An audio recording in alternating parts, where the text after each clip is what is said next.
Parenting में संस्कार और खास तौर पे आपके बच्चों के नाम में दिखता है वो। पर आपने अपने बच्चों के नाम की प्रेरणा कहाँ से ली है? कि आपके स्वभाव में आपके नाम का बड़ा प्रभाव है, तो इसके पीछे एक बहुत बड़ी साइंस है। जो लड़के हैं वो पिता से तो कहीं ज्यादा बात करते हैं। I think boys are more emotional than girls. Women are internally more stronger than the boys. ये जो boys होते हैं ना, ये दिखाते, ये नारियल की तरह होते हैं। ऊपर से तो कोई फर्क नहीं पड़ता, कोई फर्क नहीं पड़ता, और अंदर से बिल्कुल। प्रेगनेंसी से पहले आप गीता पाठ किया करती थी, इसे ही शायद गर्भ संस्कार कहते हैं। 18,000 श्लोक, पूरे 12 अध्याय, एक बड़े ही पारंगत विप्र के चरणों में बैठकर श्रवण किया। एक बच्चे के भीतर संस्कारों को डालने की जो प्रक्रिया है वो गर्भाधान से भी पहले शुरू। कितना पहले शुरू हो जाती होगी? अंत काले च मामेव स्मरण मुक्त्वा कलेवरम यह प्रयाति समद्भावम याति नास्त्यत्र संशय। एक बड़ा क्रूशियल टॉपिक है जिस पे बहुत कम लोग बात करते हैं कि पेरेंटिंग में संस्कार। मैं आपके घर पे आया तो पूरी तरफ चारों तरफ संस्कार फैले हुए वो मुझे दिख रहा है, और ख़ास तौर पे आपके बच्चों के नाम में दिखता है वो चीज़। जी ठीक है, आजकल बच्चों के नाम आते हैं मेरे पास भी, वो निम्नोलॉजी से पंडित जी इसको ठीक कर दीजिए, मैंने आहान, कियाना, टियाना, पियाना ये सब रखा हुआ है नाम। पर आपने अपने बच्चों के नाम की प्रेरणा कहाँ से ली है? जी, मुझे ऐसा लगता है कि, और ये हमारे शास्त्रों में भी प्रमाणित है कि आपके स्वभाव में आपके नाम का बड़ा प्रभाव है। कोई व्यक्ति, आप कितने भी पुराने से पुराने काल तक भी अगर आप विचार करें तो आपको बहुत लोगों के नाम राम तो मिल जाएंगे, पर आज तक भी किसी ने अपने बच्चे का नाम रावण नहीं रखा होगा। तो इसके पीछे एक बहुत बड़ी साइंस है, बहुत बड़ा विचार है कि आपके बालक के नाम के जो गुण होते हैं वो उसके स्वभाव में भी सहज उतरते हैं, क्योंकि वो एक चीज़ को श्रवण करता रहता है, उसकी क्वालिटीज़ में, उसके बिहेवियर में वो दिखते हैं। इसलिए नाम विधिवत रखना चाहिए। हमारे शास्त्रों में तो एक गौण नाम भी होता है जो आपके स्टार्स, आपके date of birth, date of time सब मैच करके रखा जाता है, and that's like a password. Maharaj ji कहते हैं वो नाम अगर आपने किसी को बता दिया तो वो व्यक्ति आपके जीवन की एक एक चीज को मॉनिटर, जो शास्त्र पारंगत होते हैं वो एक एक चीज निकाल के आपके जीवन को प्रभावित भी कर सकता है।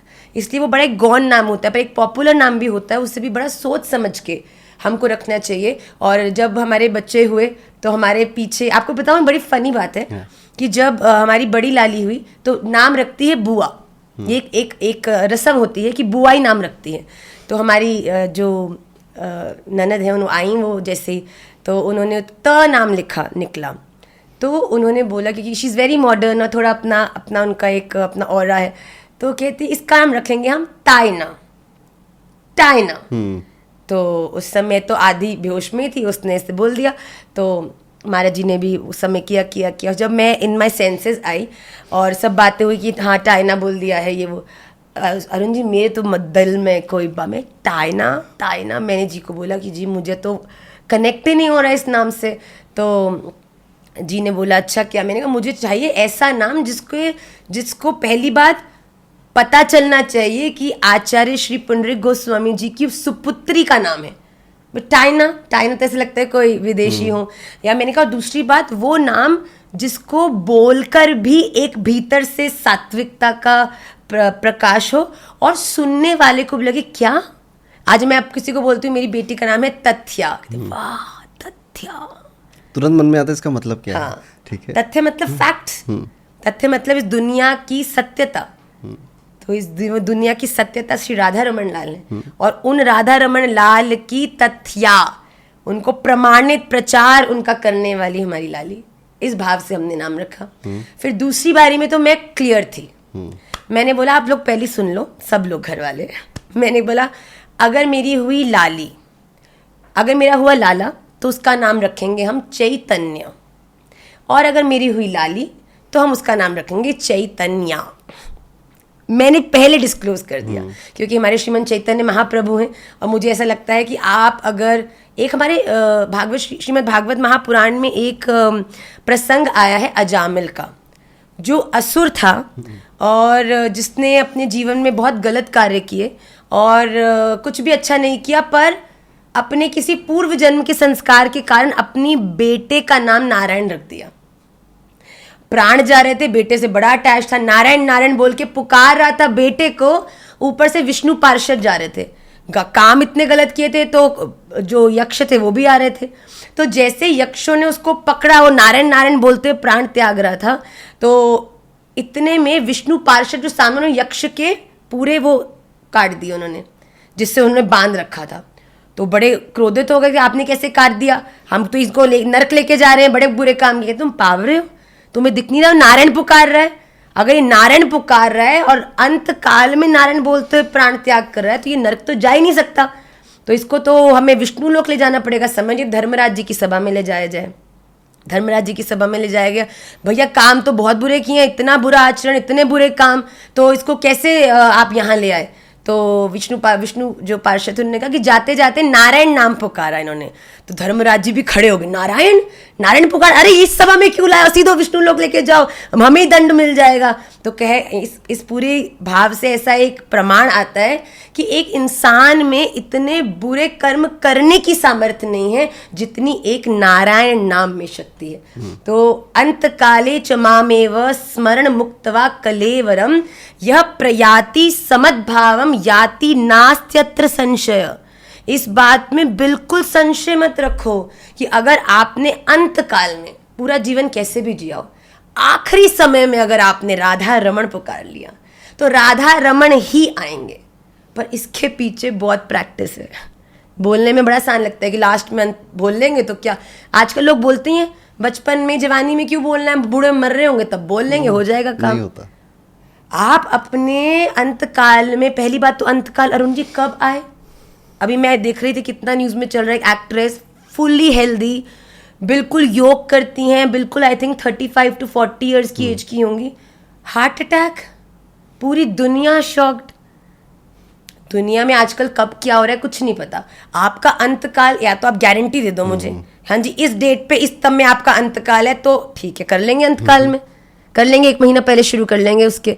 पर जिस व्यक्ति को पता नहीं, आज बाहर जा रही हूँ, बाहर जाते ही मुड़ते ही इस ट्रक ने उड़ा दिया कि हार्ट अटैक आ गया कि कुछ और हो गया और प्राण निकल गए, तो अंतकाल हर काल है, आज अभी भी अंतकाल है।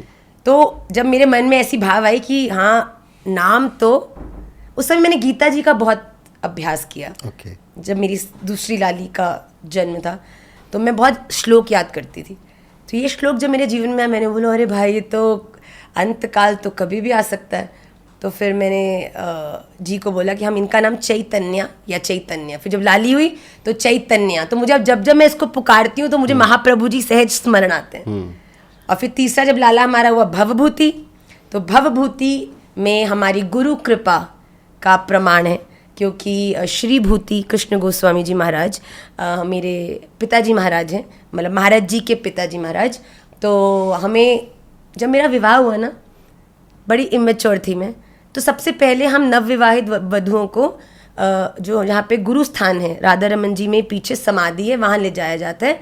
वहाँ गोपाल भट्ट गोस्वामी पाद जो हमारे परंपरा के आचार्य हैं और जितने सब लोग बाकी जो उनके आगे आचार्य हुए उनकी समाधि है, तो उनको प्रणाम करने के लिए सबसे पहले वधु को वहाँ ले जाया जाता है। तो मैं वहाँ गई और मैंने पिताजी महाराज के जो श्री विग्रह था उसके सामने प्रणाम किया और मुझे अपने पीठ पर एक आशीर्वाद का स्पर्श हुआ।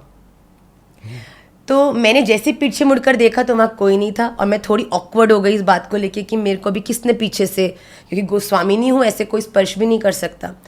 तो हमने परिक्रमा दी, मैं घर आई तो थोड़ा भावुक में हो गई कि ऐसे क्या। तो मैंने जी को बताया कि जब मैंने पिताजी महाराज को प्रणाम किया तो मुझे ऐसा लगा कि मेरी पीठ पर किसी ने स्पर्श किया। तो महाराज जी ने मुझे बड़ी सुंदर बात बोली। तब से मेरे जीवन में, और बहुत लोग मुझे बोलते हैं कि आपके स्वभाव में कहीं कहीं पिताजी महाराज का हमको दर्शन होता है, ऐसे जो परंपरा के पुराने लोग हैं हमको काफ़ी होने का। तो मुझे ऐसा लगा उस दिन पिताजी महाराज ने आके अपने हस्त कमल को हमारे ऊपर धर के हमको आशीर्वाद दिया कि तुम्हारा स्वागत है इस परिवार में। तो मेरा हमेशा से मन था कि उनकी कृपा का एक कि हम कभी भी नहीं भूलें कि उनकी कृपा से ही आज हम जहाँ हैं। तो जब भवभूति हुए तो महाराज जी को हमने कहा कि पिताजी महाराज के सानिध्य में कोई नाम आप अगर कुछ रखें जिससे कि चैतन्य तो हैं और तथ्य भी हैं प्रमाण करने के लिए, अब गुरु कृपा ही केवलम के बिना तो सब अधूरा है। फिर महाराज जी ने बड़ा चिंतन किया। देखो महाराज जी ने सबसे ज्यादा चिंतन भवभूति के नाम ने किया, क्योंकि चैतन्य में तो मैं दृढ़ थी, या चैतन्य या चैतन्य। और तथ्या के अंदर महाराज जी ने थोड़ा सा हमारा ये एक जो रमन रेती वाले महाराज जी हैं, श्री गुरु शरणानंद जी महाराज, तथ्या नाम उन्होंने रखा है हमारी बड़ी वाली लालिका। तो भव भूति में जो भूति हैं वो हमारे पिताजी महाराज के नाम से हमने लिया, और फिर इस पूरी भव भूति मतलब इस पूरी दुनिया का आधार। तो उससे जिस नाम से आप बुलाए जाते हैं बार बार, जैसा आपने कहा कि उसका बहुत असर पड़ता है। मैंने हर्षित नाम वालों को हंसते हुए बहुत देखा है, ठीक है, चाहे जैसी भी स्थिति हो उनकी, उसके चेहरे पे एक मुस्कान और हंसते हुए देखा है। तो वो एक अरुण वाली जो पहचान है कि सूर्य की तरह लोगों को ज्ञान देने की कोशिश करता हूँ जितना मुझे आता है, प्रकाश सबके जीवन में। यस, तो ज्ञान का प्रकाश कह लो। अभी वो मन में आता रहता है कि ये करना है। तो जिस नाम से आप पुकारे जाते हैं वो नाम अच्छा होना चाहिए। पहले टाइम में आप देखो तो दादाजी और नाना जी के नाम ऐसे होते थे, राम किशोर, हनुमान शरण, ठीक है, रामचंद्र, ऐसे राम भगवान के नाम लिए। नाम बुलाने के बहाने से भगवान का नाम आ जाएगा। फिर मॉडर्नाइजेशन आ गया, ठीक है, फिर लोग मॉडर्न हो गए, लेकिन अब वापस से आ रहे हैं। मेरे पास कई सारे लोग अभी भी आते हैं कि पुत्र हुआ है, पुत्री हुआ है, इसका नाम ज्योतिष के हिसाब से रख दो, राशियों के हिसाब से रख दो। तो अक्षर निकलते हैं, जो नक्षत्र के होते हैं उनके अक्षर होते हैं, राशियों के अक्षर होते हैं, उस पर रखा जाता है। फिर इसमें न्यूमरोलॉजी से भी उसको ठीक बताया जाता है, जैसे डेट ऑफ बर्थ से बैलेंस रहे नाम उसका। कई बार हमारा नाम हमारी डेट ऑफ बर्थ से बैलेंस नहीं होता, तो हमने इसके लिए एक रिपोर्ट भी बनाई है, बेबी नेम रिपोर्ट, ठीक है। जैसे आपका नाम है रेणुका जी, आपका नाम है, तो ये 3 पैड होता है।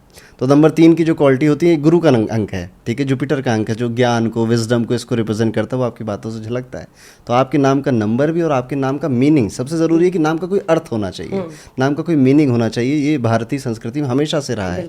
और आपने एक नई चीज़ ये बताई है कि हमारे एंसेस्टर्स का भी कुछ एक शब्द उस नाम में अगर रहे, तो जैसे भवभूति में आई गेस कि आपके एंसेस्टर का, हाँ, उसका भी एक शब्द है, पिताजी महाराज का नाम है, और उनसे जैसे उनके गुण भी आपके बालक में प्रवेश करते हैं। जिस नाम का, अगर आप किसी बच्चे का नाम रावण रख के देखो आगे जाके जो आपको लंका आपकी जलाएगा वो। इवन रावण ही नहीं, कोई अपने बच्चे के नाम विभीषण भी नहीं रखता, जबकि विभीषण भगवान राम के बहुत बड़े भक्त थे, हनुमान जी के बहुत बड़े भक्त थे वो। लेकिन वो एक कहावत जो जुड़ गई ना कि घर का भेदी लंका ढाए, तो बहुत बड़े भक्त होने के बाद भी उस नाम का जो, जब भी मैं बोलूंगा विभीषण तो वो याद आएगा, किसने अपने भाई के साथ धोखा किया था, भले कितना राम भक्त रहा हो। इसलिए नाम का अर्थ अच्छा होना चाहिए।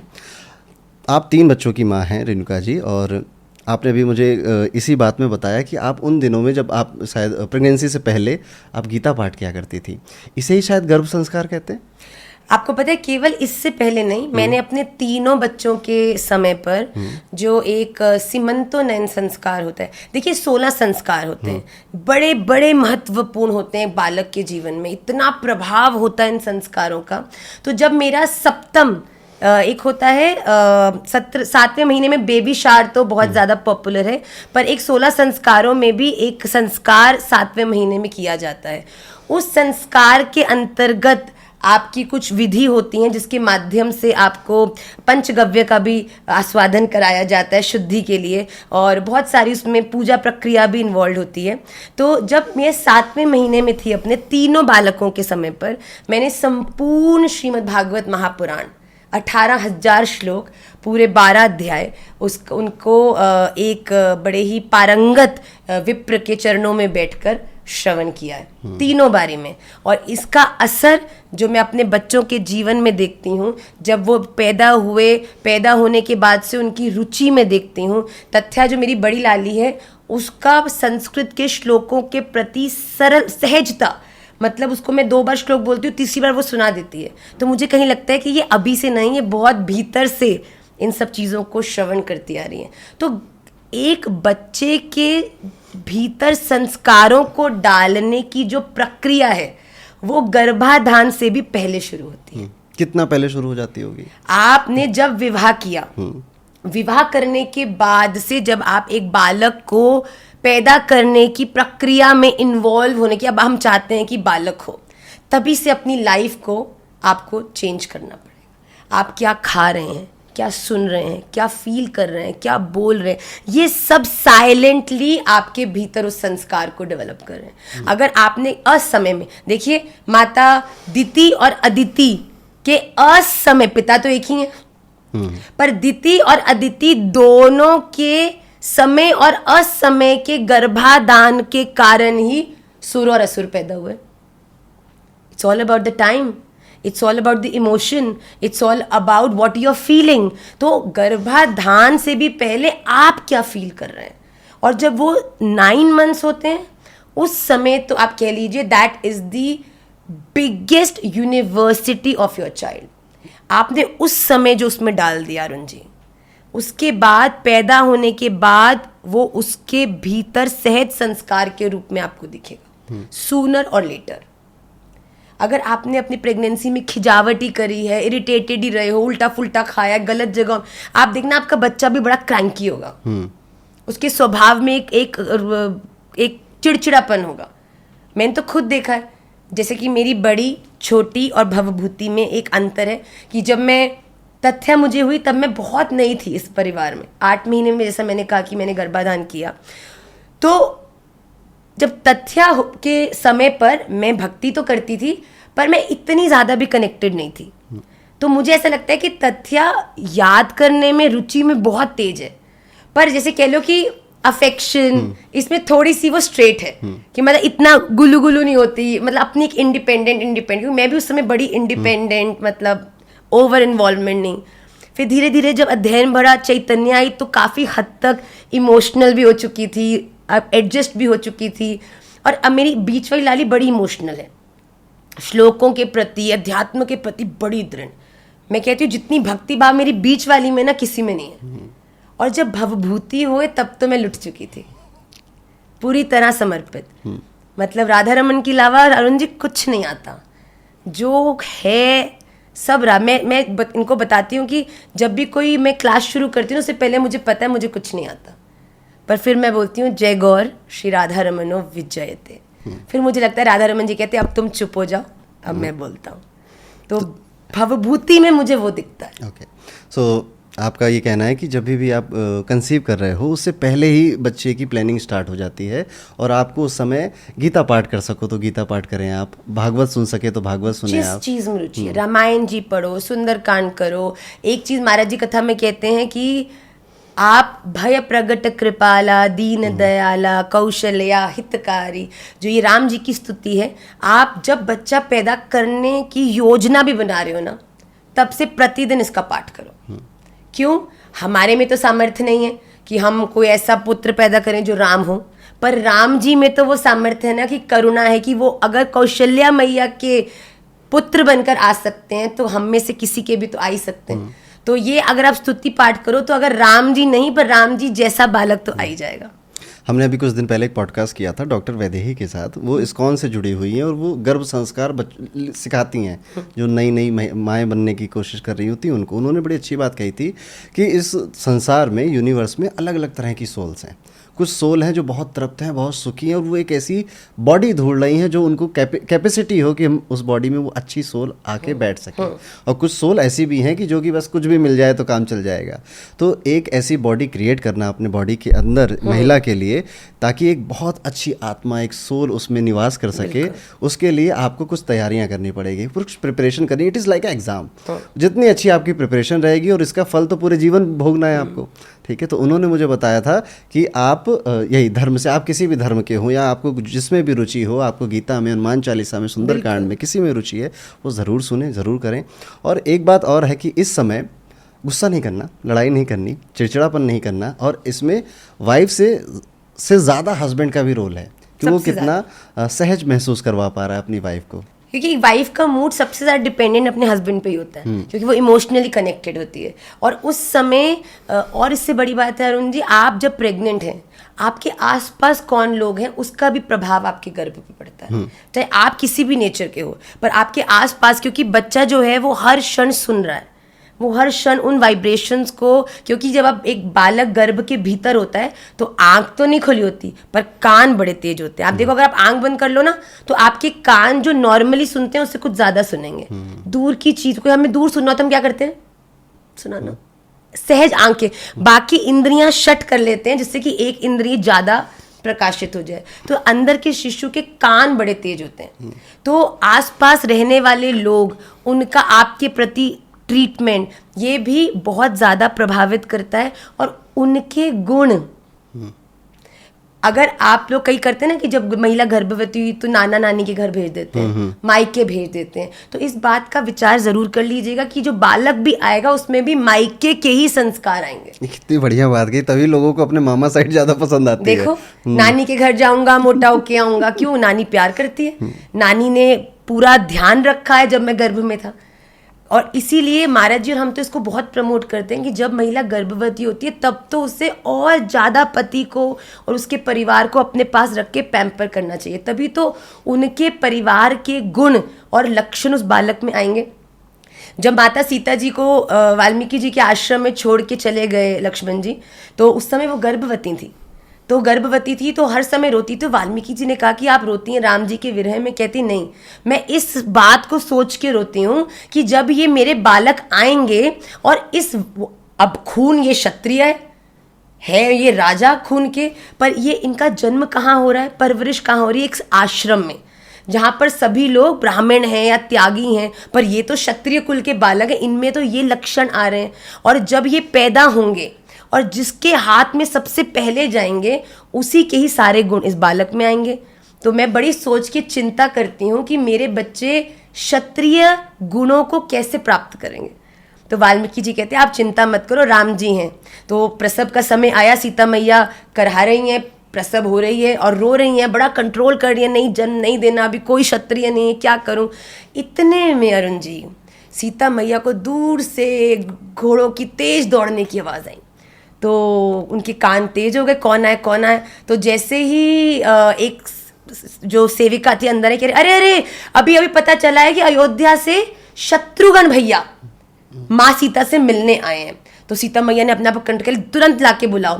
तो सीता मैया को जैसे ही मिले तो सीता मैया ने बोला कि आप यहाँ पर, कहते कि मैं आया हूँ आपको प्रणाम करने के लिए कि भगवान श्री राम ने मुझे एक युद्ध करने के लिए भेजा है लवणासुर से, और वो बड़ा ही पावरफुल एक असुर है, उससे मैं लड़ने जा रहा हूँ। पर मुझे पता है कि विवाह से पहले राम जी का आशीर्वाद पूरा था, पर विवाह के बाद आपके आशीर्वाद के बिना वो पूरा नहीं है। तो मेरे जीवन का पहला युद्ध है, इसीलिए मैं आपसे भी आशीर्वाद लेने आया हूँ। तो जैसे ही उन्होंने ऐसे बोला, सीता मैया की आंखों से आंसू आ गए। राम जी, आपने आज तक कभी शत्रुघ्न को किसी भी युद्ध में नहीं भेजा, आज जब लव कुश आने वाले हैं और यहाँ पर उनके गुणों, आपके गुण उन तक कैसे आएंगे इसका विचार आपने किया। आप तो आ नहीं सकते, पर क्षत्रिय कुल के आपने अपने भैया को वहाँ भेजा। सीता मैया ने लव कुश को जन्म दिया और वहाँ पे उस समय शत्रुघ्न जी उपस्थित थे। उन्होंने सबसे पहला जो लव कुश को उठाया वो शत्रुघ्न भैया ने उठाया। फिर उन्होंने बोला भाभी मैं बहुत खुश हूँ, आप बताओ मैं क्या करूँ। तो उन्होंने बोला मेरा एक निवेदन है कि आप आज जब वो जन्म हुआ है तब यहाँ हो, पर अब इसके बाद आप कुछ वर्षों बाद जब आएंगे दोबारा 13 वर्ष बाद, तब आप ये अपनी पहली कथा करेंगे, तब आप इसमें इनको श्रवण करने ज़रूर आना। और फिर शत्रुघ्न जी ने पता क्या क्या, दंडवत किया। तो सीता मैया ने कहा क्यों? कहते क्योंकि मैं जानता नहीं था कि इतने पावरफुल असुर से लड़ने के बाद मैं आऊंगा भी कि नहीं, पर आज आपने बोल दिया कि आना कथा सुनने के लिए, तो मैया मैं आऊंगा। अब मैं जानता हूँ लवणासुर तू हार गया और मैं जीत गया। बड़ी सुंदर बात कही आपने।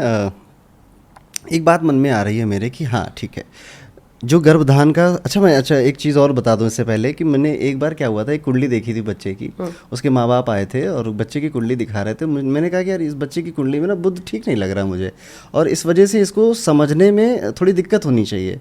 उन्होंने कहा ऐसा कुछ नहीं है। मैंने कहा ऐसा कैसे हो सकता है कि मैं इतने टाइम से मैं पढ़ रहा हूँ, ये तो हर बार होता है। तो उन्होंने बोला कि मेरे बच्चे में कुंडली चाहे जो कह रही हो हमें नहीं पता, लेकिन हमने पूरा जो गर्भधान संस्कार होता है उसको 1 साल, मतलब बच्चा 9 महीने का नहीं है, उनके लिए वो 1 साल का पूरा प्रोसेस रहा है। उन्होंने सारे जितने भी गर्भधान के संस्कार होते हैं सब फॉलो किए हैं। तो बुध जो कुंडली में खराब होना था वो अब उसका कोई असर नहीं देख रहे हैं वो, ठीक है। तो ये तक इतना ये पावरफुल है, ये एक तरह से एक रेमेडी है, एक तरह से उपाय। जो लोग कहते हैं उपाय क्या है, ये वो उपाय की तरह काम करता है। चलिए, अब संतान हो गई, संतान घर में आ गई, फिर पेरेंटिंग में आप क्या क्या ध्यान रखते हो? देखिए, पेरेंटिंग शुरू में बतानी पड़ती है। अपने बच्चे को वो गर्भ से ये नहीं सीख के आता कि हमको प्रणाम करना है, कि हमको क्या कैसे मैनरिज्म को फॉलो करना है। तो जैसे हमारे निमाई दादा छोटे हैं, तो ये प्रतिदिन जब सुबह स्नान करके आते हैं तो ठाकुर जी के सामने जाके हम उनको कहते दंडवत करो, तो शुरू में तो दंडवत नहीं पता था, तो पैर पीछे से खींच के, हाथ आगे खींच के 10 बार दंडवत कराया, तो अब वो समझ गए कि दंडवत होता है। पर एक और रूल मैंने इसको अपनाया कि जब वो ठाकुर जी को दंडवत प्रणाम करता है ना, उसके बाद अगर पिताजी घर हो तो उनके, नहीं तो मेरे को भी दंडवत प्रणाम मैं जबरदस्ती करवाती हूँ। कभी कभी वो नहीं करता तो मैं जबरदस्ती गिरा कर उसको पैर खिंचा कर कि this is how you have to do every time. शुरू में आपको बताना पड़ेगा। पेरेंटिंग का यही मतलब है। आज अगर मेरी दोनों बेटियां हैं, हमारे स्कूल में, घर में जितनी भी ये दोनों लेट हो रही हों, सुबह जाने से पहले एक माला ठाकुर जी के सामने बैठ के करके ही जाती है। ये रूल है। क्यों? क्योंकि जब बहुत छोटी थी तभी बता दिया था, तो ये उनके लिए कोई प्रेशर नहीं है, ये लाइफस्टाइल है। इस प्रकार कनेक्टिविटी बढ़ती है। आप अपने बच्चों के सामने जो चीज़ रिफ्लेक्ट, पार्टीज रिफ्लेक्ट करोगे, वो स्वाभाविक उनकी रुचि उन सब चीज़ों के प्रति बनेगी। अगर आप बच्चे को शुरू से ही आध्यात्मिक चीज़ों की तरफ आप जाओगे, उनको दिखाओगे, मिलाओगे, कराओगे, ऑटोमेटिकली कोई प्रयास नहीं करना पड़ेगा, उनकी रुचि अपने आप बन जाएगी। तो मुझे ऐसा लगता है पेरेंटिंग का एक बहुत बड़ा रोल, पेरेंटिंग फॉरएवर नहीं होती। Parenting means the first 10 years in a child's life, most crucial years, क्योंकि इसमें ही आप बच्चे के स्वभाव को तैयार कर देते हो। एक बच्चा स्वभाव गर्भ से भी लाता है, उसके बाद वो उसकी जो लाइफस्टाइल होती है ना, वो फर्स्ट 10 years में सेटल हो जाती है। तो उसमें आप क्या चाहते हो कि वो पार्टी की तरफ जाए, तो पूरा उसका उतना रुझाव बन जाएगा। अगर आप चाहते हो अच्छा व्यक्ति बने, उसको सेवा कराओ। जैसे आपको मैं बताऊं, जैसे हमारे हर अमावस्या भंडारा होता है, प्रतिपदा पे अमावस्या पाठ, प्रतिपदा भंडारा। अब निमाई को ये पता है, कभी नहीं बताया, वो आता है, पूड़ी उठाता है और एक एक को राधे राधे राधे करके डालता है। बताया नहीं है, इसके लिए ये वे ऑफ लाइफ है। He knows it, this is how we live. ये हमारे लिए उतना ही नॉर्मल है जितना घर में खाना बनाना। तो ये बहुत ज़रूरी है कि आप फर्स्ट 10 years में अपने बच्चों को बहुत ध्यान देकर आप उनको क्या बनाना चाहते हो। लोग कहते हैं बच्चे हैं, बचपना जीने दो। भैया तुम मूर्ख हो अगर तुम बचपन में अपने बच्चे को बचपना जीने दे रहे हो। आज मैं रोलर हॉकी का इंटरनेशनल लेवल की प्लेयर क्यों रही? क्योंकि 5 साल की उम्र में मेरी मैया ने मुझे स्केटिंग में डाल दिया और कहा कि गिरो, पढ़ो, कुछ करो, यही करना है। कोई ऑप्शन नहीं था अरुण जी। एक चीज़ दी, पूरा सपोर्ट किया, निकल गया आगे। आप अपने बच्चों को फैसिलिटी दो ग्रो करने के लिए, उनको कंफ्यूज मत करो। आजकल पेरेंट्स कहते हैं ये कर लो, 2 हफ्ते पेंटिंग कर लो, 3 हफ्ते स्केटिंग कर लो, 4 हफ्ते स्विमिंग कर लो, 5 हफ्ते बैडमिंटन खेलो। बच्चा इज कंफ्यूज्ड, तो तुम काहे के पेरेंट हो भाई? आपको अपने बच्चे को स्टडी करके ये समझना पड़ेगा कि इसकी जो लक्षण है ये किस क्वालिटी की तरफ ज़्यादा प्रभावित है। मेरी छोटी वाली हैज़ अ ब्यूटिफुल वॉइस, मैंने एक्सप्लोर किया, अब मैं उसको संगीत सिखा रही हूँ। मेरी बड़ी वाली बड़ा अद्भुत नृत्य करती है, ये ओडिसी सीख रही है प्रोफेशनली। भवभूति का हम एक्सप्लोर कर रहे हैं, अभी क्या होगा, but it is very important. तो parenting is first 10 years, most crucial years. उसमें भी आपको खुद अपने बच्चों के लिए डिसाइड करना पड़ेगा। बच्चे नहीं डिसाइड करेंगे कि मुझे क्या करना है। आप डिसाइड करो कि मेरे बच्चे को मुझे ये कराना है, और फिर उसको उसके लिए पूरा एफर्ट कराओ, खुद उसको सपोर्ट करो, और फिर आप देखिएगा। एक तो आपने बताया कि जैसे कि नाम जाप का आपके घर में ही पूरा माहौल है, तो बच्चे भी वो सीख रहे हैं। और कोई एक चीज़ है कि यार ये कभी मैं टॉलरेट नहीं करूँगी, ये तो मेरे बच्चे कभी नहीं कर सकते, या ये चीज़ मैं ज़रूर सिखाऊंगी इनको जो मैं नहीं सीख पाई, ऐसा कोई विचार आपके मन में? मैं किसी चीज़ को लेकर स्टबर्न नहीं हूँ। मैंने कभी भी अपनी दोनों बेटियों को नहीं कहा कि आप अनियन गार्लिक मत खाओ, कभी नहीं। हम नहीं खाते, हमारे घर में नहीं आता। स्कूल जाती है, स्कूल के अंदर 10 तरह के, इनके स्कूल में इनबिल्ट फूड भी मिलता है, जैन फूड भी होता है, तो वो लोग तो खाते हैं, पर बाकी लोग भी सेम टेबल पे बैठ के खाते हैं। तो हमने कभी नहीं बोला उनको, पर उनको पता है कि हम नहीं खाते, इसीलिए वो नहीं खाती। It's there lifestyle. आपको मैं कहूँ कि मैं हमेशा चाहती हूँ कि बच्चे को इंस्पायर्ड होना चाहिए टू डू एज सब। हर लड़की की आइडियल उसकी मदर होती है। मेरी बेटियाँ देखती हैं कि मैं कैसे साड़ी पहनती हूँ, वो देखती हैं मैं कैसे, अब निमाई है, आपको हम रील्स दिखाएंगे, आप देख के आपको इतना प्यार आएगा। उसको नहीं पता हम क्या करते हैं माला में, पर उसको पता है कि एक उंगली घुसानी होती है और कुछ हिलता है अंदर और ये होता है। तो कथा में भी वो क्या करेगा, माला ले लेगा ऐसे करके, मंत्र भी नहीं आता, बस ये पता है उंगली आनी चाहिए और हिलना नहीं, हिलाएगा उसको। दिस इज संस्कार। आप बच्चे को अट्रैक्ट करने में सफल हो रहे हो कि आप क्या कर रहे हो। इसीलिए बच्चे को अच्छे संस्कार देने से पहले आपको खुद एक अच्छा इंसान बनना पड़ेगा, क्योंकि बच्चे बोल के नहीं, बच्चे देख कर सीखते हैं। जब आप मैं किसी चीज़ में स्टबर्न नहीं हूँ। बच्चे कहते हैं, मेरी डॉटर्स को मैं बोलूँ ना कि मैं बोलती हूँ कभी कि तुम्हारी फ्रेंड्स बर्थडे पार्टीज करती हैं, जाओ, बोलती मम्मा महाराज जी की बेटियाँ कोई ऐसे बर्थडे पार्टीज में जाती हैं जहाँ पे म्यूजिक और ऐसी चीज़ें लगी होती हैं। तो मैं कहती हूँ नहीं, सहज होना चाहिए। You should be comfortable in every scenario.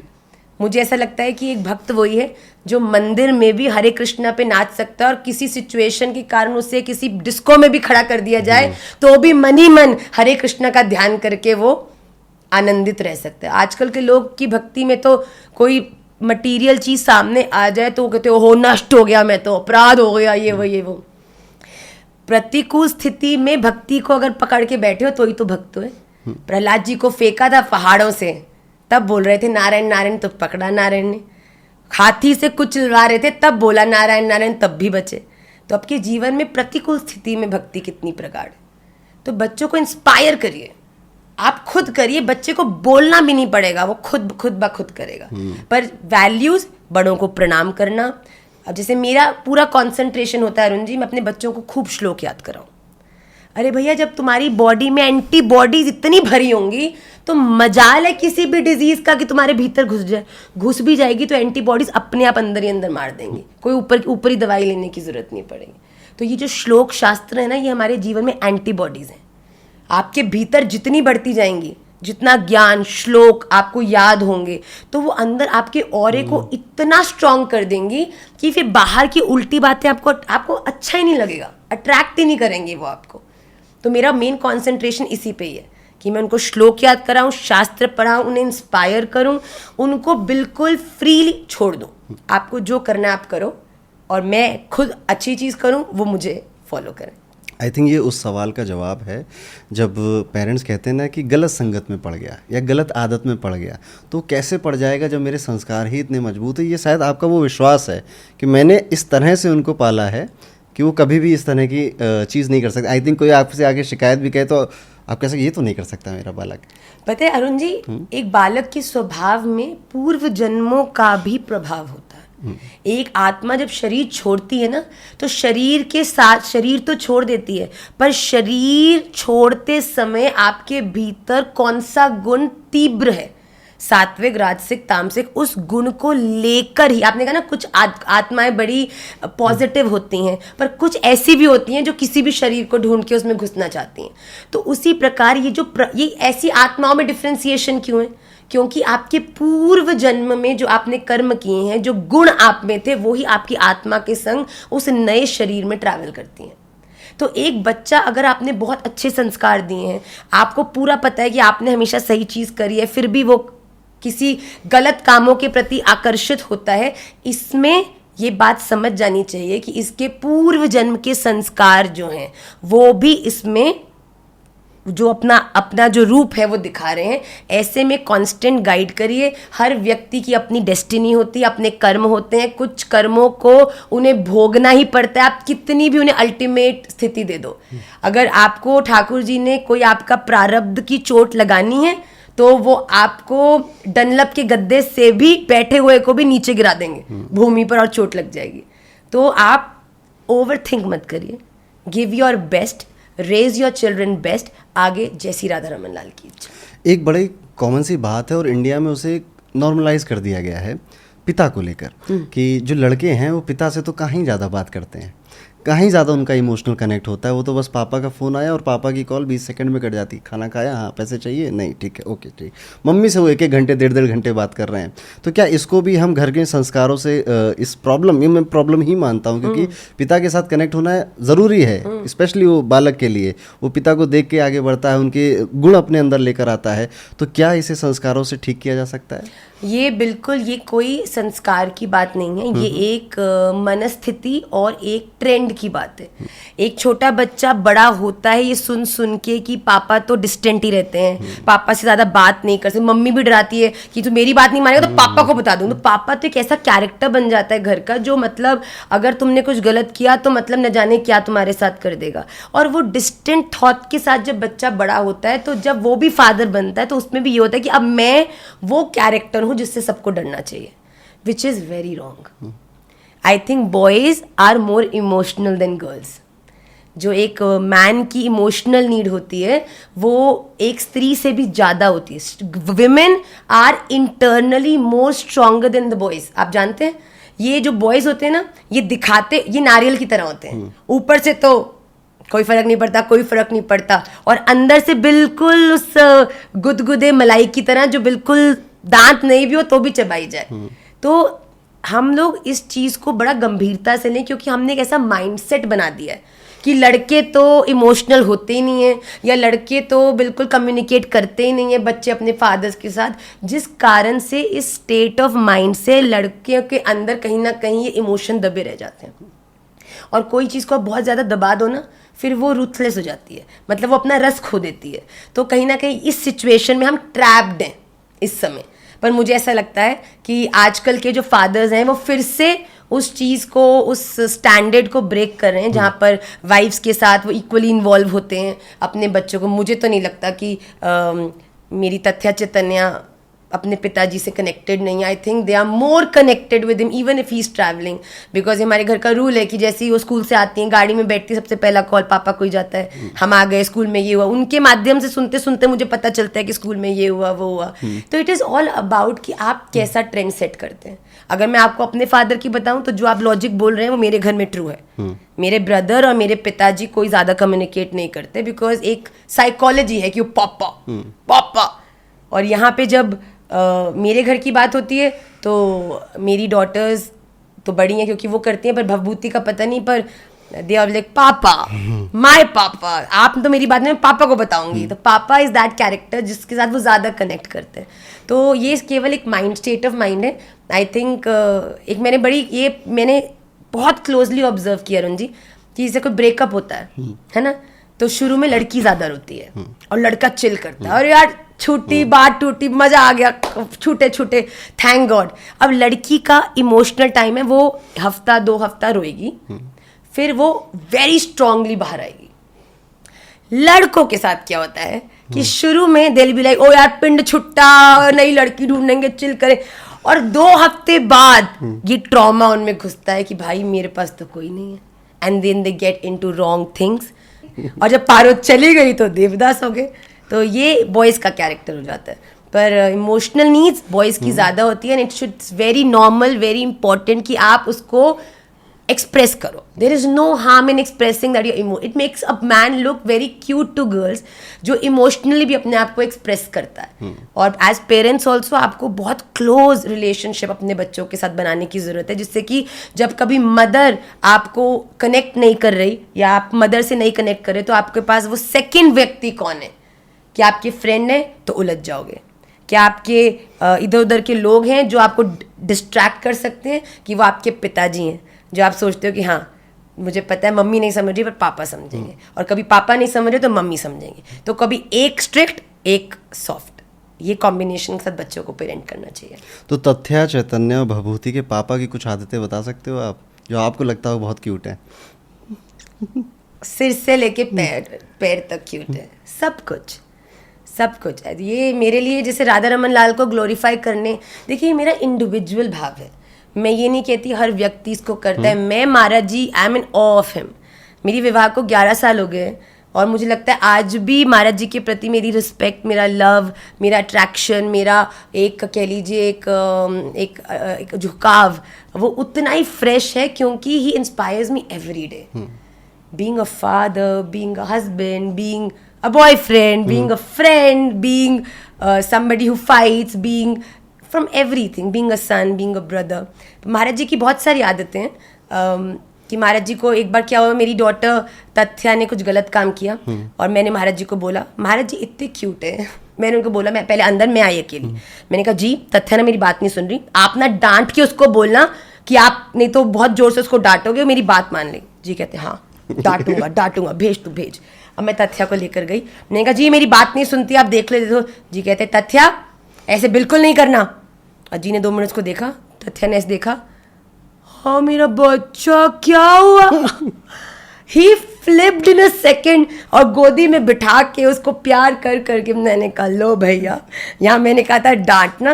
और फिर ये इनका तो ये तो पिताजी कभी गुस्से में अगर जी बहुत तंग करें और ये गुस्सा करें जी, तो जी गुस्सा कर ही नहीं सकते क्योंकि यही हंसने लग जाएंगी।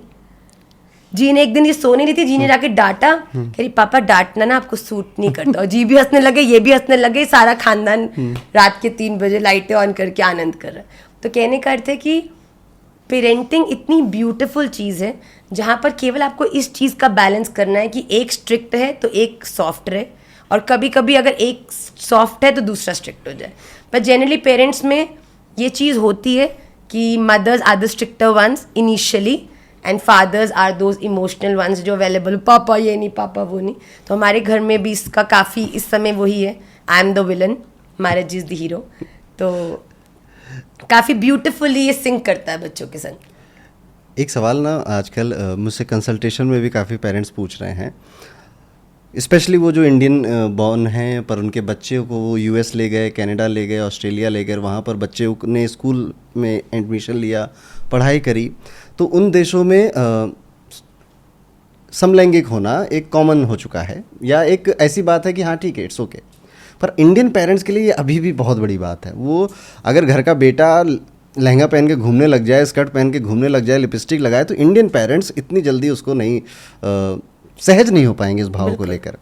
आप मान लो कभी भगवान नगर, ऐसा नहीं बोलना चाहिए मुझे, ठीक है, आप किस तरह से देखते हो इस चीज़ को कि पेरेंट्स को कैसे ट्रीट करना चाहिए? या देखो ये कैसे कहूँ मैं कि थोड़ा विवाद ना हो जाए कहीं, ठीक है, वो भी डर रहा हूँ मैं। और पर आप समझ गए मेरा सवाल? देखिए मैं आपको इसको, जैसे आप सवाल पूछने में ऐसे मैं आपका पूरा सवाल समझ गई, मेरा दिल पूरा उसको समझ गया, और इसका उत्तर भी मैं आपको ऐसे दूंगी कि वो वर्ड्स भी नहीं होंगे पर आप समझ पूरा जाएंगे कि इस दुनिया में ना हर व्यक्ति डिफरेंट है। अगर आप एक व्यक्ति को दूसरे व्यक्ति जैसा बनाना चाहते हो और उसके लिए उसे प्रेशराइज कर रहे हो तो ये आप एक बहुत बड़ा अपराध कर रहे हो। तो it is very important to let every child grow on its own according to its his और her own likings and dislikings. इसका अर्थ मैं ये बिल्कुल नहीं कह रही कि आप सेम जेंडर को लाइक करो या आप लड़के लहंगा पहन के घूमना शुरू कर दें। सबसे पहली बात कॉन्स्टेंट कॉन्वर्सेशन। आप अपने बच्चों से जब कनेक्टेड ही नहीं है और बच्चा कोई ऐसी चीज़ फील कर रहा है, किसी ऐसी चीज़, देखिए मैं कहूँगी 50% बॉर्न इस चीज़ के संग होते हैं, पर 50% वो भी हैं जो इंस्पायर हो जाते हैं ऐसी चीज़ों से। तो आपके अपने बच्चों को शुरू से जब आप एक कॉन्वर्सेशन उनके संग हर लेवल पर स्ट्राइक करते हैं तो बच्चे के मन में जब ऐसे, अब मेरी डॉटर है, उसने, मुझे इतना प्राउड फील होता है इस बात को लेके कि जब तथ्या 3rd क्लास में थी तो किसी लड़की के साथ इसकी कोई बहस हो गई क्लास में, तो इसकी फ्रेंड थी, तो इसकी फ्रेंड ने उसको चिट पर लिख कर दिया आई हेट यू। इसको चिट पकड़ा दी और छुट्टी हो गई। अब ये मैं आई तो शी वॉज वेरी सैड। अब आइडली अगर कॉन्वर्सेशन नहीं हो या फिर पता नहीं हो तो बच्चा नहीं बताए, पर हमारा तो इतना चिट चैट, पूरी गाड़ी आते वक्त हम लोग सब पिताजी को फ़ोन करके सब लगे रहते हैं। तो मैंने बोला क्या हुआ, तो कहती मम्मा आज किसी ने मुझे आई हेट यू बोला। This was the first time somebody said a harsh word like this to her। तो मैंने उसको बिल्कुल बिठाया, उसको पहले आइसक्रीम खिलाई, तो मैंने बोला बेटा इस दुनिया में हर तरह के लोग होते हैं। उसने आपको आई हेट यू बोला, पर आप कल जाओगी और आप उसको कहोगी कि I don't hate you, I love you because this is what my parents have taught me. She did the same thing, she went to the school, उसने ऐसा किया और वो लड़की ने अपोलोजाइज किया और फिर से फ्रेंड्स हो गए। इट इज़ वेरी इंपॉर्टेंट कि आपको, आप अगर तथ्या ने मुझे नहीं बताया होता, अगर मैंने उससे बात नहीं की होती, तो शायद उस हेट यू को वो अपने दिल में रखती और कहीं ना कहीं वो हेटरेट फिर उस बच्चे के प्रति उसके मन में बनता जाता और वो फिर कभी उससे बात नहीं करती। इट इज़ वेरी इंपॉर्टेंट, अगर आपका बच्चा भी किसी ऐसी चीज़ से इंक्लाइन या इंस्पायर हो रहा है और उसकी तरफ रुचि, और अगर आपकी कॉन्वर्सेशन है तो आप उसको करेक्ट कर सकते हो। बचपन में ऐसी चीज़ें करेक्टेबल हैं, पर आपने समय दिया नहीं, बच्चे अपने आप इधर उधर से इंस्पायर होकर सब उटपटांग काम कर रहे हैं और फिर एकदम से आपने देखा कि लहंगा पहन के घूम रहा है और लिपस्टिक लगा रहा है और आप शॉक्ड हो गए। उसमें बच्चे की नहीं, आपकी गलती है। जब पहली बार बहुत टाइम पहले मेरे पास ये सवाल आया था तो पेरेंट्स बड़े विचलित थे। मुझे उस समय इस बारे में बहुत नॉलेज नहीं थी, लेकिन फिर मैंने बहुत पढ़ाई करी कि कुंडली में ऐसा क्या मिल सकता है कि जो इस चीज़ की तरफ किसी को भी आकर्षित या प्रेरित करता है। तो बुध ग्रह, बुध को किन्नर बोला गया है ज्योतिष के अंदर, ठीक है। महादेव और माँ पार्वती एक दिन रास कर रहे थे एक जंगल में, तो महादेव ने एक पूरा आवरण बना दिया कि यहाँ पर कोई भी पुरुष हमें देख नहीं सकता, अगर कोई आएगा इस पूरे एक तरह से इस घेरे में तो वो स्त्री बन जाएगा। तो बुद्ध महाराज कहीं से आ रहे थे तो वो पुरुष थे, वो अंदर घुसे, वो फिर महिला बन गए। तो तब से बुद्ध को हम किन्नर के रूप में जानते हैं या जेंडरलेस प्लेनेट के रूप में जानते हैं कुंडली के अंदर। तो कुंडली में बुद्ध अफ्लिक्टेड मिलता है, या तो मंगल के साथ मिलेगा या मंगल के त्रिकोण में आएगा 5वें 9वें में, या केतु के साथ मिलेगा, और तभी किसी भी व्यक्ति के अंदर समलैंगिक विचार आते हैं। तो एक तो बुध यहाँ पे बहुत बड़ा रोल प्ले करता है किसी भी व्यक्ति को इस तरह के विचारों की तरफ आकर्षित करने के लिए। और पिता का बहुत बड़ा रोल होता है, ठीक है। आमतौर पे जैसे आपने कहा 50% तो बॉर्न लाइक दैट, ठीक है, इट्स ओके, और 50% अट्रैक्ट हो रहे हैं जी। बहुत बड़ा उसमें एक रीज़न ये देखा जाता है कि या तो पिता के साथ कनेक्टेड नहीं थे, या पिता ने समय नहीं दिया, पिता ने उन्हें डिसिप्लिन या सिखाया नहीं कि जीवन कैसा है, और उनको अपने भाव के साथ सहज नहीं बनाया। तो फादर का बहुत बड़ा रोल होता है, मदर से भी ज़्यादा, कि बच्चे इन विचारों के साथ सहज कितना है और कितना नहीं है, या कितनी जल्दी आकर्षित होंगे या नहीं आकर्षित होंगे। तो ये वो बात हो गई। अभी एक जो सवाल है मुझसे लगभग हर माँ पूछती है जब भी वो कंसल्टेशन में आते हैं, अपने बच्चे के लिए खास तौर पर, कि दिन भर आईपैड देखता है। ये जनरेशन भी जो है ये आईपैड जनरेशन के नाम से जानी जा रही, जेन अल्फा स्पेशली जो आ रहे हैं, ठीक है, जो 2015 के बाद के बच्चे हैं, ठीक है। आईपैड, आईफोन और स्क्रीन टाइम इनका बढ़ता ही जा रहा है। और उसमें मेरे घर में भी है, ठीक, मेरी भतीजी है, ठीक है। तो जैसे भाभी हैं तो खाना बना रही हैं, कुछ काम कर रही हैं, वो तंग करी, अच्छा ये लो देख लो, ठीक है। लेकिन अब वो इतना बढ़ता जा रहा है कि वो कोको मेलन सुने बिना नींद नहीं आ रही है, ठीक है। आप स्क्रीन टाइम को कैसे कंट्रोल करते हो? देखिए, अगेन रुचि को आप जिस तरफ डाइवर्ट कर देंगे वो वैसे बन जाएगी। बेटा हमारा भी सुन के ही सोता है, पर महामंत्र दैट इज वेरी इंपॉर्टेंट। देखिए, स्क्रीन टाइम तो बैलेंस करना पड़ेगा। कई लोग कहते हो बच्चे को खिलाते वक्त टीवी दिखाते हैं तो ये कैसी पेरेंटिंग है। भैया, ये लाइन केवल वो पेरेंट्स बोल सकते हैं, वो भी पेरेंट में से वो वाला पेरेंट्स नहीं, या तो वो उसको उसकी ड्यूटी नहीं है खिलाने की, तो ज्ञान झाड़ना है कि हम तो भैया आप तो टाइम वेस्ट करते हो, गलत शिक्षा देते हो, या फिर ये वो लोग ज्ञान देते हैं जो स्वयं पेरेंट्स हैं ही नहीं। भैया, जब आप एक बच्चे को हर चीज़ का balance, Arun ji, is the rule of life. कुछ भी कम नहीं, कुछ भी ज़्यादा नहीं। आप बच्चे को, वैसे बच्चा नैग कर रहा है, उसको आप डेविएट करो, टॉयज़ दो, ये सब चीज़ें दो, उसको किसी के साथ खेलने के लिए भेज दो। अगर आप खाना खिला रहे हो, थोड़ी देर का स्क्रीन टाइम, मेरी लाली भी देखती है, 10-15 मिनट खाने का समय होता है। अगर आप खाना 1-1 घंटा खा रहे हो तो 1-1 घंटा स्क्रीन टाइम। हमारे घर का रूल है कि 15 minutes you eat and you get up. 15 minute से ऊपर कोई नहीं बैठता। अगर आप खा रहे हो, 2 रोटी खानी है, अभी तो मेरी दोनों बच्चों को तो मैं ही खिलाती हूँ, तथ्या खुद खाती। 15 minutes is your time. 15 minute में आपको जो देखना है अंडर ऑब्जर्वेशन आप देख सकते हो। उसके बाद देखो, बच्चे को जिस चीज़ को आप खींचोगे ना, ये नहीं करनी, ये संस्कार बनेगा। ये नहीं करने दिया। अब जब मिली पावर, फिर हो गए बावरे, ये नहीं खाना, ये नहीं पीना, यहाँ नहीं जाना। आप देखो, जितनी चीज़ों को आप मना करते हो, बच्चा अपनी टीन एज में आते ही वही सब चीज़ें करता है जिसको आप रोकते हो। ये मैंने बहुत निजी, एक बहुत क्लोज फैमिली में देखा कि आज सब अचंभित हैं कि भाई तुम ये कैसे हो जब परिवार ऐसा है, क्योंकि शुरू से बोला गया ये भी नहीं, वो भी नहीं, वो भी नहीं, वो भी नहीं। अब जब पावर मिली है तो अलग लेवल की स्वतंत्रता नहीं, स्वच्छंदता, बाउंडलेस उस चीज़ का व्यक्ति एक्सपीरियंस करता है। तो मुझे ऐसा लगता है कि कंट्रोल मैं कुछ नहीं करती, रेगुलेट सब कुछ करती हूँ, बैलेंस। मूवी दिखाने भी ले जाती हूँ। अभी एक लायन किंग मूवी आई थी तो मैंने खुद देखा, मेरे बच्चों को तो पता नहीं चलता, तो मैंने बोला कि मैं तुम्हें लेके जाऊँगी, तो मैं लेकर गई, बहुत आनंद किया उन्होंने।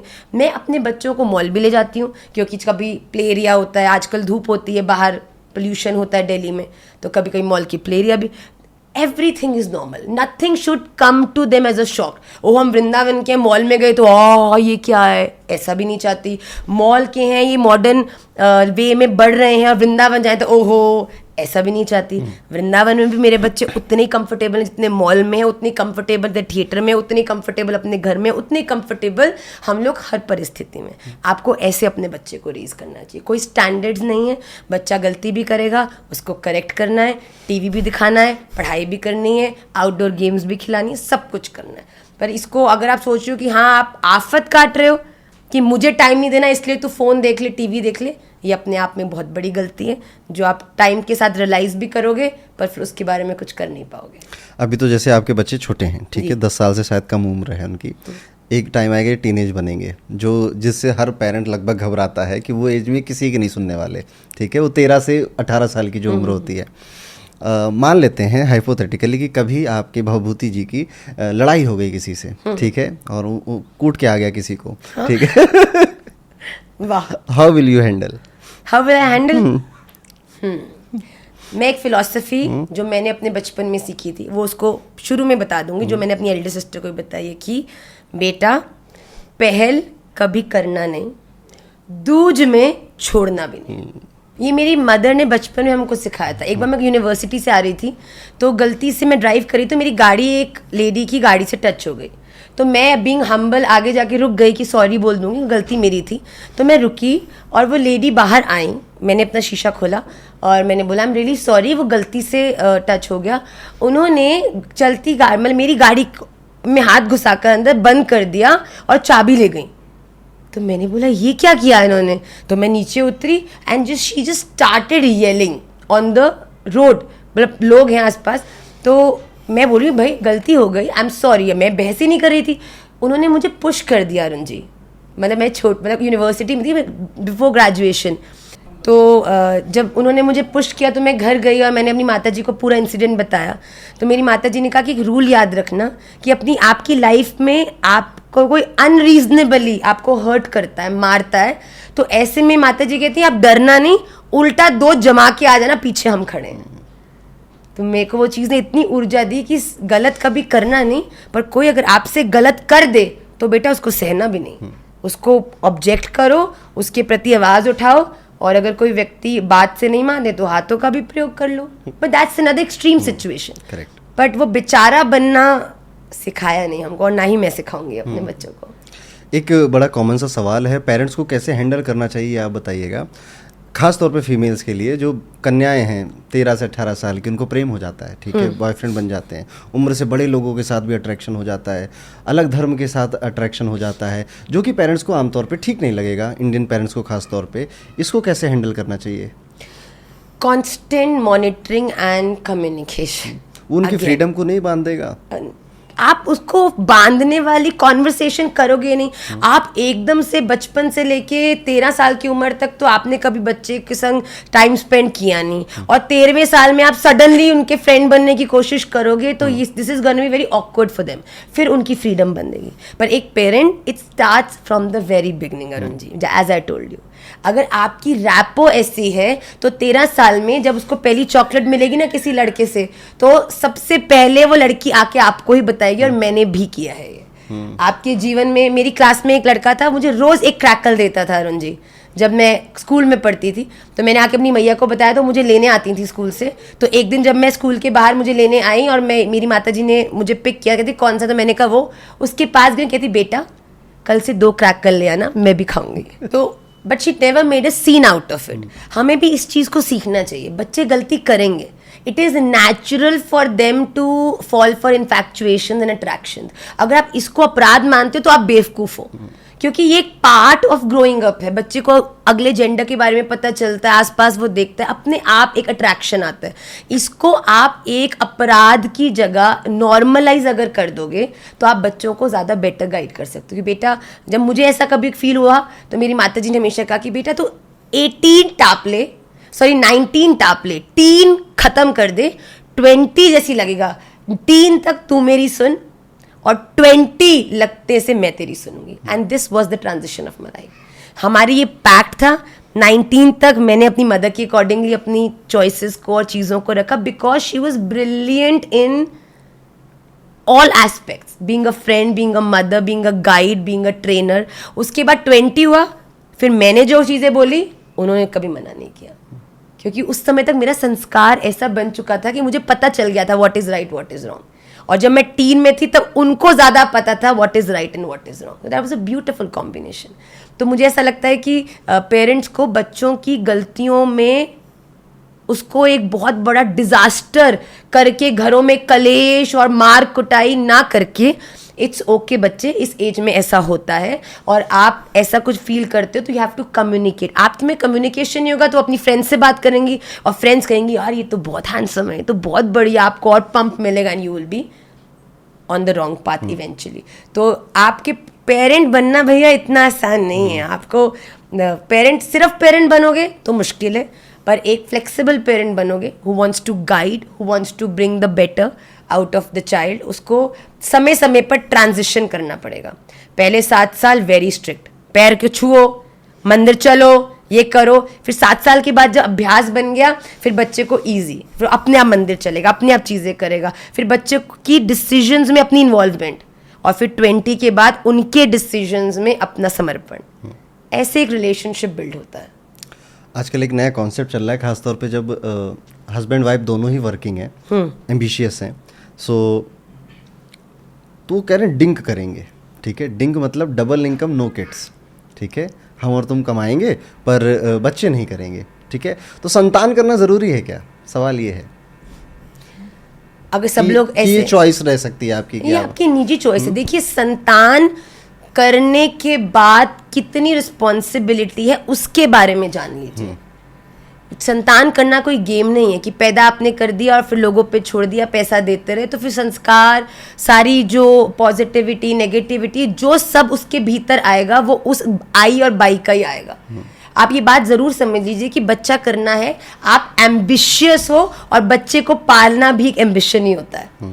अगर आप बच्चे को अपनी प्रोग्रेस के अंदर एक ऑब्स्टेकल मान लोगे तो कितनी दिन तक कमाते जाओगे?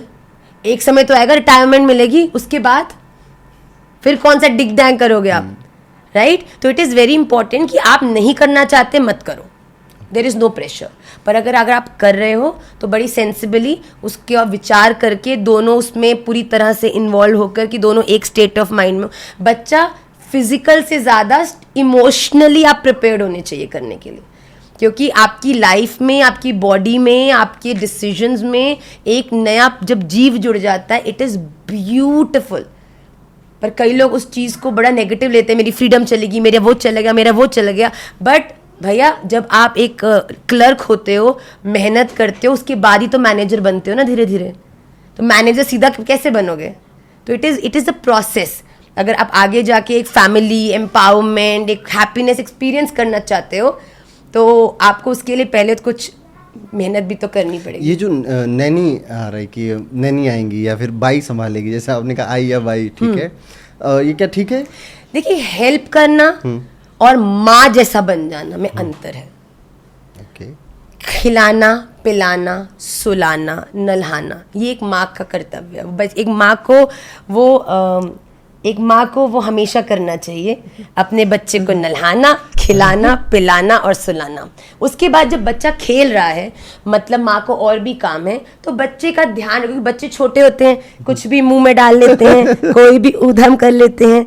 ऐसे में बच्चे पर ध्यान रखने के लिए आवश्यकता होती है नैनी और बाई की. नैनी बाई बच्चे के मेन काम करने के लिए नहीं होती. तो इस बात का हम विचार करें. नैनी और बाई रखना गलत नहीं है, पर अपने बच्चे को पूरी तरह उन पे छोड़ देना गलत है. अगर कोई 2-3 एडवाइस आपको देनी हो न्यू एज पेरेंट्स को, तो क्या दोगे आप? Parenting is beautiful. दूर रखी रस्सी को भी लोग उस रास्ते को बदल लेते हैं ये सोचकर कि रस्सी नहीं सांप है, पर जब प्रकाश होता है पता चलता है रस्सी है, तो बहुत लंबा रास्ता बहुत छोटे में तय हो जाता है और आप उसे काट लेते हो. इसीलिए बच्चे बड़े टेरेबल होते हैं, फ्रीडम चली जाती है. ट्रस्ट मी, जब वो आके आपको कडल करते हैं, ऐसे आपकी गोदी में आके बैठते हैं ना, आपकी बॉडी के जो रोम रोम से जो आनंद निकलता है वो इस दुनिया के बड़े से बड़े डिंग डैंग और करोड़ इनकम से भी बहुत ज़्यादा होता है. तो रिलिश करिए, अप्रिशिएट करिए being a mother of 3 and successfully leading Nimai Pathshala being a mother to lakhs of children and still doing this podcast and everything, I think when you have everything in your life, it just makes you more stronger. तो आप इस सब चीज़ें डरिए मती, आप राधा रमन लाल पे विश्वास करके अपनी तैयारी पूरी करिए और इस जर्नी को रिलिश करिए. आई थिंक आपसे बातें करके मुझे समझ में आया कि इट्स ऑल अबाउट माइंडसेट. ठीक है कि आप देख कैसे रहो चीज़ों, क्या आप उसे अपनी ऑब्स्टेकल देख रहे हो कि मेरी फ्रीडम रुक जाएगी, या फिर आप उसको चेरिश कर रहे हो. ठीक है कि यार आई कैन मैनेज और ये पार्ट ऑफ लाइफ है, और अभी तो मैं जवान हूँ, सब कुछ चल रहा है, काम चल रहा है, ऑफिस चल रहा है, सैलरी आ रही है, पर एक समय ऐसा भी आएगा कि जब आप बुजुर्ग हो जाएंगे, आप वृद्ध हो जाएंगे, तब आपकी संतान उस लायक बनेगी तो क्या आप कहाँ, एक बार आपने उसकी उंगली पकड़ाई थी, अब आप उसकी उंगली पकड़ के आगे बढ़ेंगे. यार उसको जब, और लोगों को भी आप शुरू में रियलाइज नहीं करते, और जब आपके नहीं हो सकता बाकी फैमिलीज को आप कब तक पार्टी कर लोगे बताओ, आप कब तक घूम लोगे. एक टाइम तो आएगा ना जब आप होल्ड करोगे, उस समय आपको रियलाइज होगा कि आप कितने लोनली रह गए.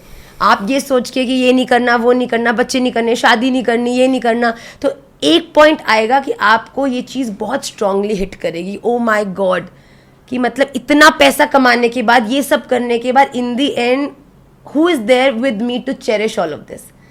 भैया परिवार में कम भी हो ना, पर साथ हो, उसका आनंद विलक्षण ही होता है. पैसा बहुत हो तुम 7 स्टार जाने के लायक, पर जाना अकेले पड़े उसका कोई लाभ नहीं है. तो फैमिलीज आर ब्यूटिफुल. आप फैमिली एक जैसे कि ना एक गेम होती है, तो उसमें अपनी टीम होती है, ओपोनेंट टीम होती है, लड़ाई भी होती है, पर घूम फिर के गोल भी करना होता है, फिर मेडल भी मिलता है. तो इसी प्रकार से आप इस लाइफ को भी पूरा इंजॉय करिए.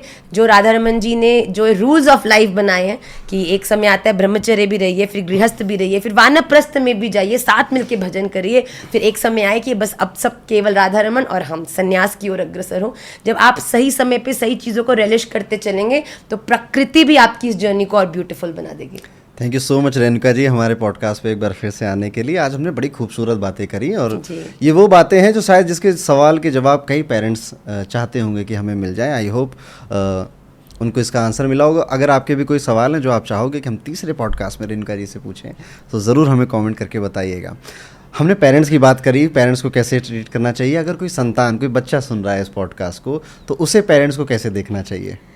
आपकी लाइफ में आपके फ्रेंड्स बहुत सारे हो सकते हैं जो आपकी हैप्पीनेस या सैडनेस के लिए आपको मोटिवेट या डिमोटिवेट करें, पर एक व्यक्ति जो आपकी सैडनेस और हैप्पीनेस के प्रति आपसे भी ज़्यादा सेंसिटिव है, वो आपके पेरेंट्स हैं. अपने पेरेंट्स को अपना एनिमीज़ नहीं समझ के, आपके पेरेंट्स कभी भी ये नहीं चाहेंगे कि आपके संग कभी कुछ बुरा हो. वो हमेशा आपको वर्स्ट केस सिनेरियो के लिए प्रिपेयर करेंगे. अगर एक बच्चा टॉफ़ी मांगता है और मैया उसको टॉफ़ी नहीं देती, वो इसलिए नहीं देती ताकि कि तुझे दुख मिले, वो टॉफ़ी इसलिए देती कि आगे जाके इसके दांत में कीड़ा लगेगा और फिर इसके दांत में इंजेक्शन लगेंगे, फिर प्रॉब्लम होएगी, पीड़ा होएगी, और उस दर्द को इसे झेलना पड़ेगा. तो आप ये मत सोचना कि माता पिता अगर नो कर देते हैं इसका मतलब है ये they don't understand me, they don't love me, they don't want to see me happy, they want to see you happy forever. वो हमेशा आपको खुश देखना चाहते हैं, इसीलिए आपको समय समय पर गाइड करते हैं. उन्हें अप्रिशिएट करिए, उनके संग एक रिलेशनशिप को बिल्ड करने के लिए टाइम स्पेंड करिए, अपनी लाइफ को शेड्यूल और बैलेंस करिए, और कम से कम दिन का एक मील प्यार से बैठ के विदाउट फोन्स अपने पेरेंट्स के साथ अवश्य करिए. और मैं भी इसमें ऐड करना चाहूँगा, आप बड़ा अच्छा इनिशिएटिव चलाते हो निमाई पाठशाला. पिछली पॉडकास्ट में भी हमने इसकी बात की थी. अगर बच्चों को समय मिले या उनके पेरेंट्स को समय मिले, तो बच्चों के साथ आई थिंक वो लेक्चर सुनने चाहिए. वो शास्त्रों की बातें हिंदी में आराम से इजी लैंग्वेज में समझनी चाहिए. एंड ये सब फ्री है, इसमें एक भी चार्जेस नहीं, कोई पैसे नहीं देने आपको. बस उसका लिंक हम दे देंगे डिस्क्रिप्शन में. तो आप समय निकालिए अपने बच्चों, आपको नहीं है शास्त्रों का ज्ञान, हो सकता है कि आपने कभी ना पढ़ा हो, तो आप कैसे सिखाओगे बच्चों को. तो निमाई पाठशाला में आई गेस वो सब आपको सीखने को बिल्कुल आ सकते हैं. और मैं हमेशा अपने बच्चों को पाठशाला में कहती हूँ कि मैं कोई गुरु नहीं हूँ, मैं एक माँ हूँ. और जैसे एक माँ चाहती है कि उसका बच्चा कभी भी गलत रास्ते पर नहीं पड़े, तो मैं अपने सभी बच्चों को एक माँ बन के जो ज्ञान में तथ्य चैतन्य निमाई को देना चाहती हूँ, उसी ज्ञान को मैं एक यंत्र के माध्यम से पूरी दुनिया में सब बच्चों को देती हूँ. तो आप सब बिल्कुल उससे जुड़िए, और किसी भी रूप में आपको कोई ना कोई हमारी क्लास की बात ज़रूर होगी जो राधा रमन जी आपके लिए हमारे से निकलवाएंगे. बिकॉज हमारी क्लास में माइक पे बोलते राधा रमन जी हैं, उनके स्पीकर हम बन जाते हैं. तो आप उससे जुड़कर आप ज़रूर लाभ प्राप्त करें. Thank you so much Renuka ji. Thank you Arun ji, as usual बहुत बहुत बहुत अच्छा लगा आपके संग बात करते हुए. समय उड़ जाता है, पता नहीं चलता। कई लोग होते हैं बात करते हैं तो ठीक है, कब खत्म पर, हो। पर आपके संग इतना अच्छा लगा, truly commendable podcast. Radhe Radhe. Radhe Radhe.